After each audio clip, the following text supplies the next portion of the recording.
Many thanks to my supporters on Patreon. If you'd like to join them, check the link in the description. But now, enjoy the video. To sum up then, it's a very expensive, very complex, not terribly green, slow, cheaply made, and pointless way of moving around. Growing up as a car enthusiast in the 2000s, you would be hard-pressed to find a car that was more disliked than the Toyota Prius. It was seen as more of a status symbol than a car, and driven only by those who wanted to make a statement. That statement of course being that they have no taste. But I don't want to be entirely facetious. As the world's first mass-produced hybrid car, the Prius was a landmark in automotive design, boasting outstanding fuel efficiency and emissions in particular. But what can't be denied is that nothing about it was particularly exciting. The second-generation Prius, that was produced from 2003 to 2009, boasted just over 100 horsepower from its hybrid powertrain. And when the third generation came along in 2010, the figures were only marginally better. So, who in their right mind could look at this and think, you know what? This has race car written all over it. Well, if you spent much time on the internet, you probably know where I'm going with this.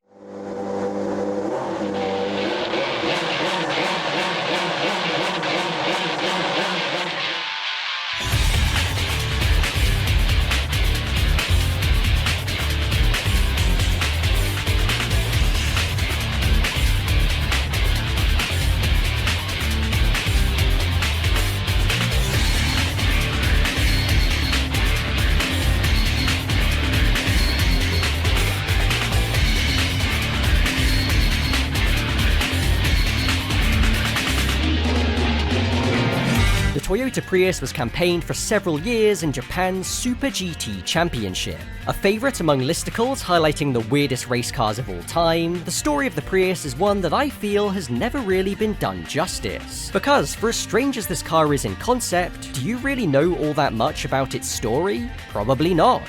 So, join me today as we fully uncover the origins, history, and legacy of one of the most fascinating race cars to ever grace the track. The story of this car is really the story of one particularly ambitious team. Apex Racing, now known as APR Racing, first entered the All Japan GT Championship back in 1998. They campaigned a Toyota MR2 in the GT300 class, finishing a strong third in their debut year. However, this was some way down on fellow MR2 stablemate Team Taisan, who completely dominated the season. For 1999, Taisan would split with partners Tsuchiya Engineering, who ended up combining forces with APR instead. The end result was a much improved showing, the team taking their first win in round 2 at Fuji Speedway, with Morio Nitta going on to seal the title for them by just a single point.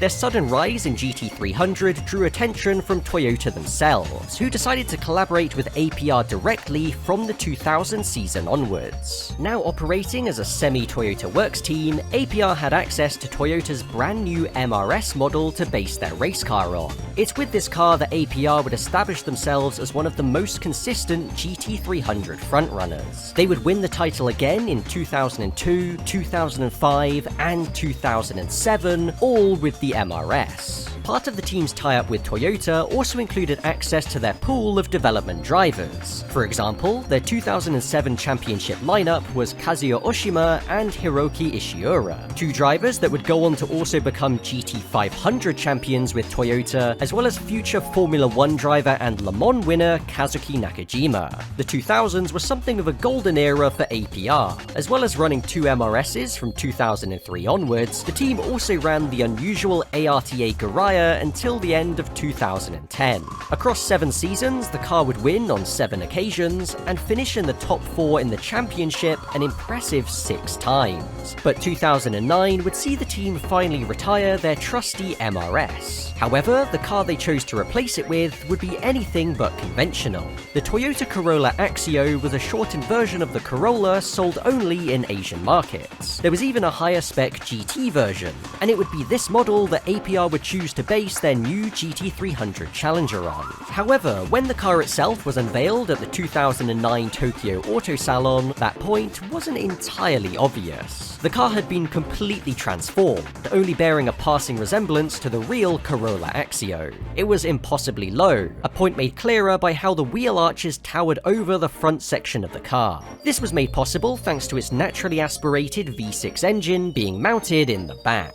Yep, this Corolla is mid-engined. As radical as an idea as this was, it wasn't actually the first time it had been done in Super GT. The previous year, Team Bando did the same thing to a Lexus IS350, mounting a detuned Formula Nippon V8 in the back of the car. Whilst it looked like a normal four-door touring car, it was essentially a Formula car with a Lexus body shell. It seemed like APR took inspiration from this idea with their Corolla. As it would turn out, Team Bando would win the GT300 title in 2009, but APR could only manage 8th and 10th with its two Corollas. In the next season, the car would show flashes of speed, the number 74 car even taking a memorable win in round 3 at Fuji, but the championship result would still be the same. And although there would be no more wins in 2011, the number 74 car would end up 7th in the standings with a best finish of 2nd at Sugo, behind only a Lexus IS350. Over the course of 3 seasons, the car showed that it was far from a no-hoper, but it still couldn't live up to the expectations that had been set by the all-conquering MRS. Some may have viewed the Corolla as an experiment that simply didn't pay off. However, if you thought that this venture would make APR more conservative with their next car in a bid to return to frontrunner status, you couldn't have been any more wrong. It was in December 2011 when word on APR's new GT300 Challenger first broke. Insider sources at Autosport magazine revealed that the unassuming Prius was about to get a major makeover. And just over a month later at the Tokyo Auto Salon, the world would be presented to the Toyota Prius APR GT. At first, some couldn't believe it was actually real, yet it very much was. Based on the 3rd generation Prius, this was a bespoke race car built using the main cabin of the road car as a basis. However, beyond its striking visuals, it's what lies beneath its modified bodywork that's really fascinating. Just like the Corolla Axio, this car was mid-engine. The engine in question was a detuned version of Toyota's RV8K, the same V8 units that powered their GT500 SC430s at the time. It was also used in Toyota's Formula Nippon single-seaters, and starting from 2012, the marque's brand new TS030 LMP1 machine. So, the engine in the Prius was clearly very proven. But what is the most important aspect of the Prius as a model? Well, it's of course its hybrid system. And not wanting to miss out on the marketing opportunity, this Prius was also partially electrified. It used a mishmash of various Toyota parts, the motor from a Toyota Aqua, an ECU from the Camry, and a battery from the Prius Alpha. All of these parts came together to create a truly unique machine, nothing like the series had ever seen before. When the season kicked off in April, this Prius became the first hybrid car to ever compete in Super GT. Although it wasn't the first hybrid Super GT car to ever exist. 5 years earlier, in 2007, Toyota fitted a GT500 Supra with a bespoke hybrid system to create this, the all-wheel drive Supra Hybrid HRV. It was obviously not allowed to race in Super GT, but the car did compete in the 24 Hours of Takahashi Super Taikyu event, where it made history by becoming the first hybrid car to win a major race, even if it was against far less powerful opposition. The point is that, when it came to racing hybrids, Toyota had more experience than most. Still, the car's debut year would be anything but straightforward. The number 31 Prius, driven by Morio Nitta and Koki Saga, would retire from 4 of the 8 races, most of which being due to issues with the powertrain. But what was encouraging was that when the car wasn't suffering with reliability, it proved to be pretty quick, more so than the Corolla. Of the 4 races they finished, they were never outside of the top 8, with their most impressive run coming in round 6 at Fuji. Here, they scored the car's first ever pole position, but Nitta seemed to throw it all away by spinning at the very first corner and dropping right to the back. However, what followed was an incredible fight back as the car cut its way through the field. With less than 10 laps to go, the Prius was all over the race-leading Hankook 911 and looked on course to take a sensational first to last to first victory before Saga made a crucial error when trying to make the move. 早めに行った並んだこれちょっと当たったが回った粘った藤井キープ差がスピンです Ultimately, they would come off second best to the Porsche, but the bigger picture was more to do with the car that finished in third. Earlier that year, Mugen unveiled their brand new Honda CRZ GT300. Also being a hybrid model, the comparisons with the Prius were inevitable, but there were some key differences. This CRZ was front-engined rear-wheel drive, utilizing a 2.8-litre V6 mated to a bespoke racing hybrid. This was in comparison to the mid-engine Prius with its production-based hybrid system. As it would turn out, the CRZ would play a key part in that dramatic Fuji race as it managed to snatch second from the Prius after Saga's spin. However, at Toyota's home track, APR wouldn't take that lying down. With just 2 laps left to run, they charged back at their rivals. This was Toyota versus Honda, Prius versus CRZ, but most importantly, hybrid versus hybrid. The Prius now had a direct rival. APR finished 10th in the 2012 standings, but it was clear that the car had the speed to do much better in 2013. After retiring from the season opener with yet more technical issues, Round 2 at Fuji would be the scene of another dramatic race for the Prius. Starting from 5th, Nitta would again make an unforced error early on, spinning at the final corner and dropping way down the order. Luckily for him, this race was the Golden Week Classic, which had an extended length of 500 kilometers. This no doubt helped APR in their quest to regain as much ground as possible. Just like in Round 6 the year before, the Prius was flying. It soon climbed into second, with the only car left standing in its way being their rivals, the Mugen CRZ. Nitta was pushing hard to make up for his earlier mistake, but the gap of 40 plus seconds just seemed a bridge too far. But then, with 9 laps to go, the CRZ that had dominated all day pulled into the pits unexpectedly. The driver reported a strange vibration, and with the third place Lamborghini having just suffered a high-speed puncture, the team decided to err on the side of caution. As the CRZ trundled down the pit lane, the Prius flew past into a lead that it would not relinquish. GT300 クラスパナソニック APR プリウス今トップチェッカーを受けましたハイブリッド初優勝はプリウス APR took the first ever hybrid victory in Super GT, stealing it from right under Mugen's nose. This was the victory that the team had come so close to the previous year, finally proving that the Prius, and hybrid cars in general, could win in this series. But although the Prius would win the battle, they sadly couldn't win the war. For the rest of the season, the team would struggle with a mixture of reliability and success ballast courtesy of their victory. They would score a strong second in round 6, the Prius seeming to favour the long straights of Fuji, but beyond that, they never managed to achieve better than 15th. This left them 8th in the GT300 standings. By comparison, their rivals at Mugen would win the title after an incredibly consistent season, where their only win was at the optional Asian Le Mans Series round at Fuji, but they backed that up with 4 second-place finishes across the year. However, this comparison with the CRZ isn't exactly fair, given that, in 2013, there were 2 of them. ARTA entered a second CRZ, which would win at both Sepang and Sugo, eventually finishing just 1 place higher than the Prius in the standings. At those 2 rounds, the CRZs would even manage an incredible 1-2 finish. So in GT300, 2013 really was the year of the hybrid.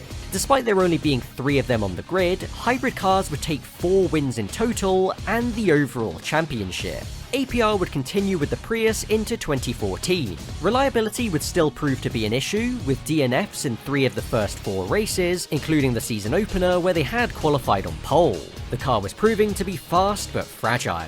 However, they did perform well at the Suzuka 1000 km, where they qualified 3rd, thus completing an all-hybrid top 3 behind the 2 Hondas. In the race, although the CRZs would drop away due to issues, the Prius held solid to finish 2nd. And there would be another 2nd place in the final round at Motegi to cap off a solid but unspectacular year. Even still, APR would score 7th in the championship, their best result with the Prius, and ahead of the 2 CRZs that were nowhere near the level they were at the previous year. 2015 would witness some changes at APR. Mori Onita left the team and was replaced by Yuichi Nakayama, yet another member of the Toyota Young Driver program. However, the biggest change would be on the tyre front, with the team opting to switch from Yokohama to Bridgestone. This decision would pay dividends immediately in round 1. Starting from 5th, the Prius would storm into the lead by lap 3. Bridgestone's wet tyres proved to be superior in these conditions, and combined with an improved downforce package for 2015 meant that the Prius was in a class of its own. The end result was a crushing victory. Fun fact, in 4 seasons, this was the first time the Prius had even finished at Okayama. Despite now being heavy with ballast, the team still scored points in the next 4 races. It also seemed like after 3 full seasons with the Prius, their reliability woes were now finally behind them. In round 6 at Sugo, they would return to the podium with 2nd after narrowly avoiding the worst of the infamous pit lane calamity. Sadly, the same couldn't be said for the ARTA CRZ, which had started from pole. In any normal season, the Prius, with its string of consistently strong results, would have been a firm title favourite. However, the 2015 season was not normal, and the reason why was that it saw one of the most dominant runs in Super GT history as Greene, with their Nissan GTR, stormed to the GT300 title. In 8 races, they scored 4 podiums, including 2 wins, and were never outside of the top 7. And when they finished 2nd at Autopolis, with the Prius down in 13th after starting from the pits, Greene sealed the title with a whole race left to go. Still, there was some reason for APR to celebrate, as they bookended the season by taking a dominant pole to win at Motegi, thus securing 2nd in the standings. This was the team's best result since they last won the title back in 2007. Even bigger changes would come for 2016. APR finally decided to retire their Prius GT300 after 4 seasons, and replace it with another Prius. This new version was based on the 4th generation Prius introduced the previous year, featuring a more visually striking design. Beyond that, it was pretty similar to the old car, still featuring a mid-mounted hybrid V8. There were new rules for 2016, mandating any new GT300 car to have its engine in the same position as the road car which it's based on. Luckily for APR, they were able to homologate their new Prius just 2 days before this rule came into effect, allowing the car to remain mid-engine. But the second major difference was that they didn't just build 1 car, they built 2. Since 2012, APR had continued to run a second car in GT300, first an Audi R8 and then a Nissan GTR, albeit without much success. For 2016, that number 30 crew would now be running a second Prius. Visually, the 2 cars were identical, but they did have slightly different hybrid setups. The number 30 car using the system from the old Prius, and the number 31 now featuring a supercapacitor, similar to the one seen on Toyota's LMP1 cars. Naturally, this made the number 31 the more competitive of the 2, but the new car took a bit of time to get up to full speed. It was actually the number 30 that took the first points for the new Prius, with 9th in round 2, but next time out at Sugo is where the car would really come good. The number 31 qualified a strong 2nd, but then slipped back to 4th. However, when Nakayama took over the car for the second stint, it became clear that he was much faster than those ahead. He soon picked them off, finally culminating in a daring move on the leading Lamborghini on lap 66.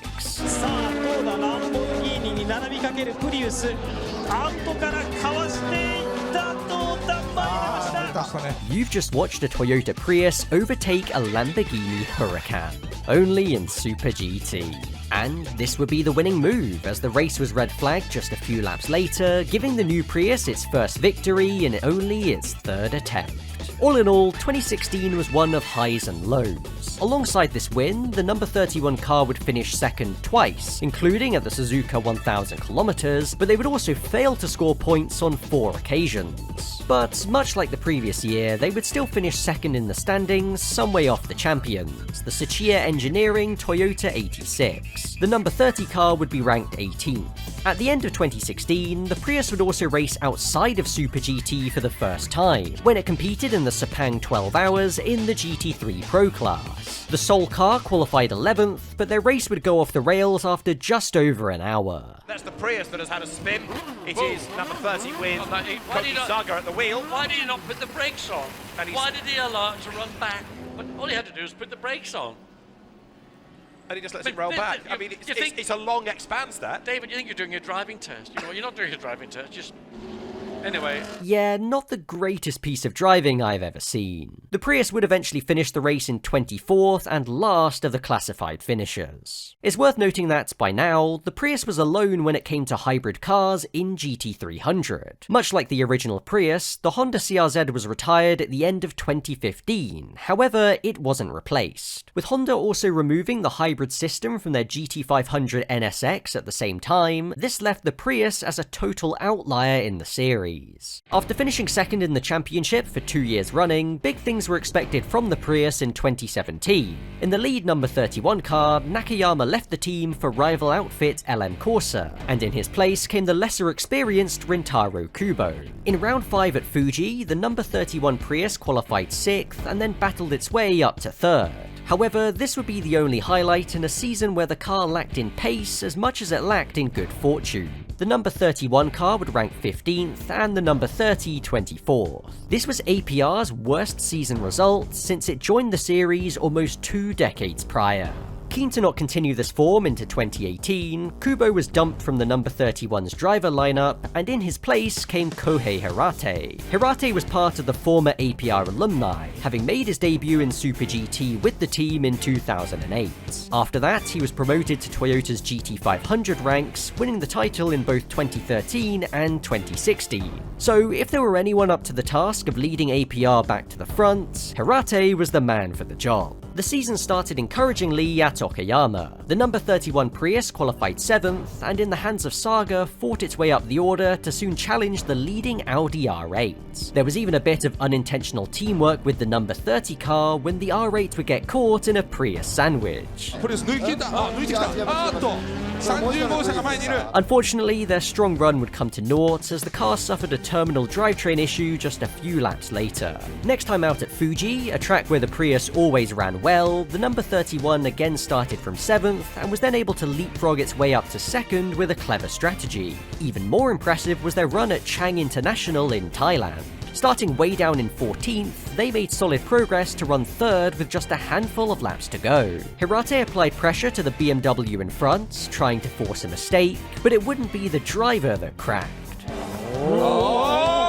衝撃障害のに走った抜いていった平手これで2番手なんかおかしいですねタイヤがダメだもったいない That puncture paved the way for the Prius to take another 2nd place. And when the team scored a strong 3rd in the next race at their favourite venue Fuji, they were suddenly thrust into title contention. Despite getting punted off at Sugo, ironically by the Lexus driven by former Prius drivers Nitta and Nakayama, the team still headed to the season finale at Motegi with a shot at the title. Before the race, it was announced that the mid-engine Prius would finally be retired after the 2018 season, so the team were desperate to give it a good send-off.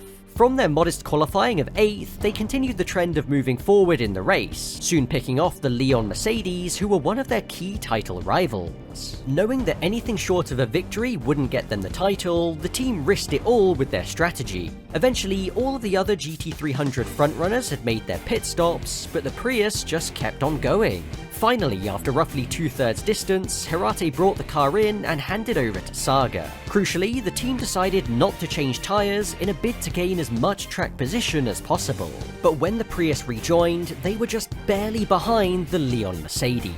With worn tyres, Saga faced an uphill battle, whilst also having to defend from the charging Hatsune Miku Mercedes in 3rd.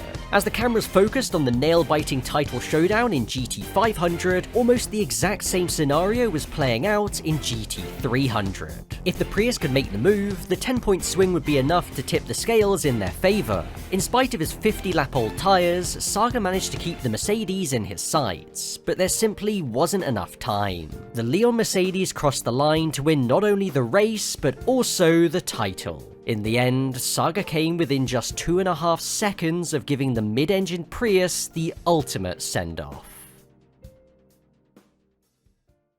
Across 7 seasons, the GT300 Prius finished on the podium 16 times, won 4 races, and was the series runner-up twice. Quite a legacy for a car that most people thought was a joke to begin with. But our story doesn't end here, because with the support of Toyota, APR built a brand new Prius for the 2019 season. As per the regulations introduced in 2016, this new Prius would be the first front-engine GT car that APR would ever build. It was based on the new Prius PHV GR Sport model, hence its revised design, and there were even more changes within. The long-serving RV8K engine, which could be traced as far back as mid-90s IndyCar, was finally retired.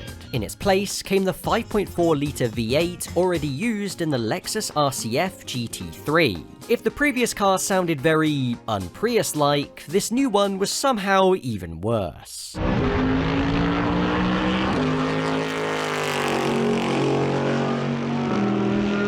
Or better, depending on your perspective. This engine was then mated to the same supercapacitor from the old Prius, at least in the number 31 car. For whatever reason, the number 30 car was run as a non-hybrid. I can't seem to find out why they made this decision, so your guess is as good as mine. But speaking of the number 30 Prius, this car was always a Pro-Am entry. One of its drivers was Hiroki Nagai, a gentleman driver who just so happened to be the president of a Toyota dealership chain that sponsored the team. As such, this car was always quite limited in terms of results. However, starting in mid-2018, Nagai was joined by Manabu Max Sorido, a former GT300 champion and well-known public personality in Japan. Sadly, this didn't seem to change their fortunes, as the number 30 car would fail to achieve a single top 20 finish all season. But then again, things weren't exactly much better in the 31. Following Hirate being signed to Nissan's GT500 roster, longtime driver Koki Saga was partnered with Yuki Nakayama. Funnily enough, Nakayama actually drove for Mugen back when they raced the CRZ, winning the 2013 title alongside Hideki Muto. However, his debut season in the Prius couldn't have been much further from that. This year, the number 31 Prius failed to score a single point. Their best finish was 11th, ending up 21st in the standings, with the number 30 car in 28th. This was by far APR's worst ever season in Super GT. But why was the new Prius so much worse than the old one? Well, not only was the Prius the sole hybrid car in GT300, it was also the only four-door car. Now, four-doors do have a solid history in this series. Think about the Subaru Impreza or Legacy, for example, but they became much less common in recent times. The advantage of using a two-door sports car instead was not only that they had sleeker profiles, which gave a lower center of gravity, but they also offered more aerodynamic freedom. This, combined with APR's inexperience with front-engine race cars and a somewhat unfavourable balance of performance, meant that they were always fighting an uphill battle. 2020 did offer some signs of hope though. This year the car was noticeably more competitive, scoring points on a number of occasions, but still far from the performance of the old car. The number 31 car did achieve a sensational pole position in round 3 at Suzuka, but this mostly flattered its true speed. In the race itself, it slipped back to 9th during the pit stop phase, eventually salvaging 7th thanks to some carnage in the closing stages. It's worth mentioning that the number 30 car would finish 10th in the penultimate round at Motegi, the first point scored by the car in over 4 years. All of this would leave the number 31 car in 15th and the number 30 24th in the rankings. But moving into 2021, there would be bad news for APR. There were concerns that Super GT's homegrown JAF GT300 cars were becoming too fast in comparison to the GT3 machines they raced against. So, to counteract their higher downforce, every JAF GT300 car was given an extra 20 kilograms of ballast. When considering that the number 31 Prius already carried an extra 50 kilos to offset the performance of their hybrid system, and that their Lexus V8 was considerably heavier than the one in the old car, this left the team in quite an unfavourable position. As such, it actually fell to the number 30 non-hybrid Prius to lead the team's charge. Orido and Nagai would score the Pro-Am car's best ever finish in round 3 at Motegi with 8th, and next time out at Suzuka, they would do even better. Orido started the car from 9th and managed to make up a couple of positions before coming into the pits. However, it would be Nagai that impressed the most. Although it wasn't shown, he managed to pass the Subaru BRZ for 6th before closing in on the 2 cars ahead. Sadly, he ran out of time to make up any more positions, but it was still an incredibly impressive performance for a 53-year-old businessman who just raced cars for fun. Regardless, in the grand scheme of things, a 6th place wasn't much to celebrate for a team of APR's ability. With the number 31 hybrid car struggling badly, failing to score a point 5 races into the season, it looked like 2021 could be the final swan song for the Prius. And if so, time was running out to give the car a good result to send it off with. However, there was one ray of hope. For the 6th round of the season at Autopolis, the Prius was given a slight boost in the balance of performance. It really wasn't much, just a tiny increase in the size of its air restrictor, but if APR were going to send the car off on a high, they had to take any chance they could get. Being a late season round, many of the fastest cars were heavy with success ballast. The Prius, on the other hand, had none. It seemed as though the stars had aligned. In qualifying, the Prius swept to pole position, Saga even setting a new track record in the process. Then, in the race itself, after seeing off an early challenge from the Subaru BRZ, they never looked back.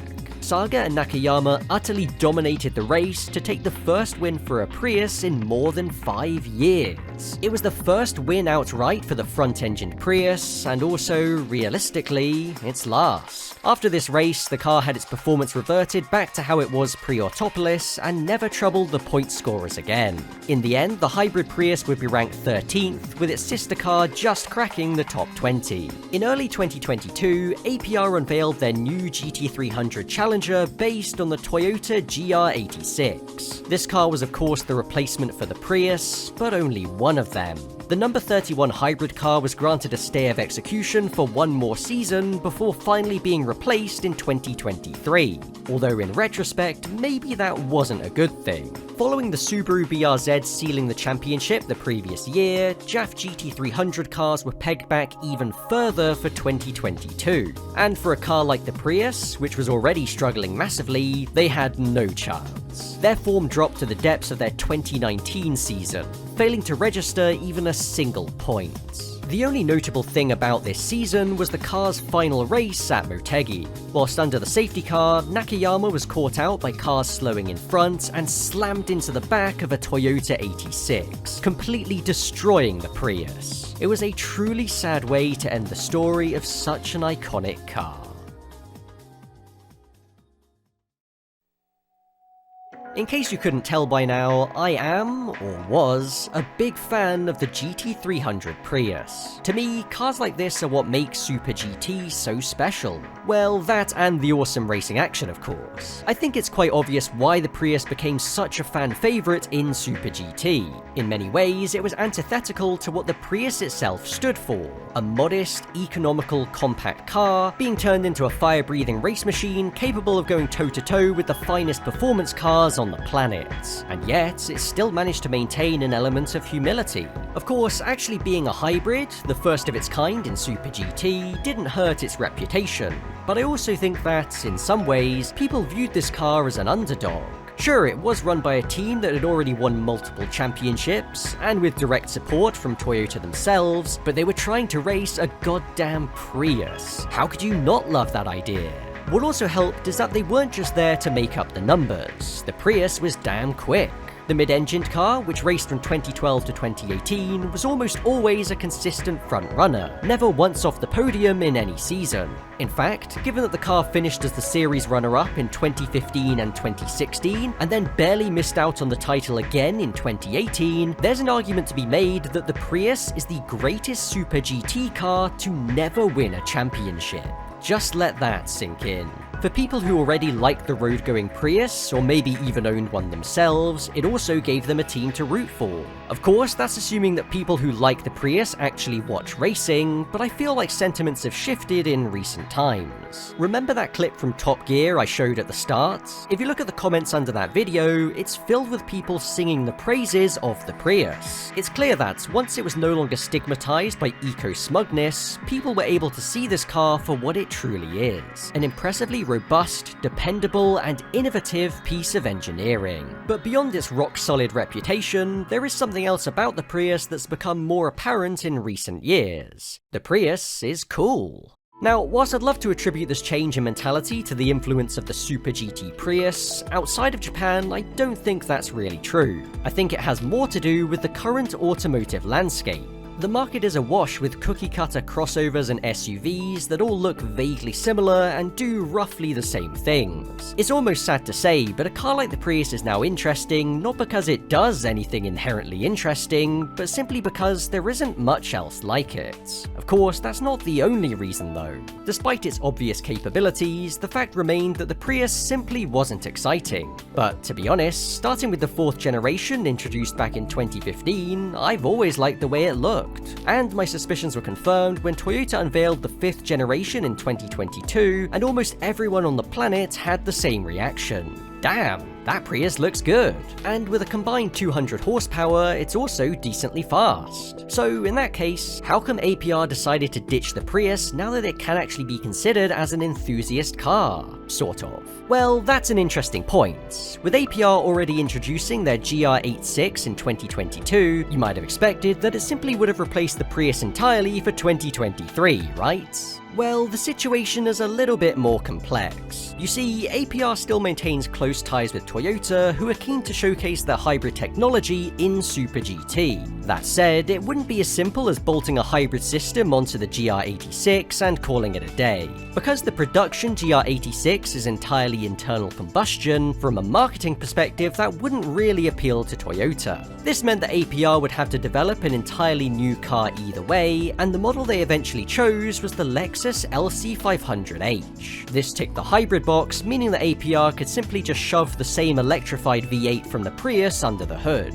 You might think that the LC500H was chosen over the Prius for competitive reasons, but that's not actually true. You see, as told by the boss of APR, Hiroto Kaneso, he approached Toyota about using the 5th gen Prius earlier in 2022. Kaneso himself was always in support of using the Prius, but lamented how the BOP system was skewed against the car. Regardless, Toyota did agree to APR using the new Prius, and the decision was finalized. However, later in the year, Toyota was forced to delay the release of the production Prius owing to supply issues. This left APR in a tight spot, since they wouldn't have much time left to build their GT300 Prius, and so they had to revise their plans, resulting in the LC500H. And that brings us up to current day. For the past 2 seasons, APR has raced the Lexus, achieving 8th in the 2023 standings with a single podium, and currently sitting 7th in 2024 as of writing. Had things been slightly different, the Prius would still be on the grid. But not all hope is lost. Personally, I think there's a very good chance that we will see the Prius return to Super GT in the future.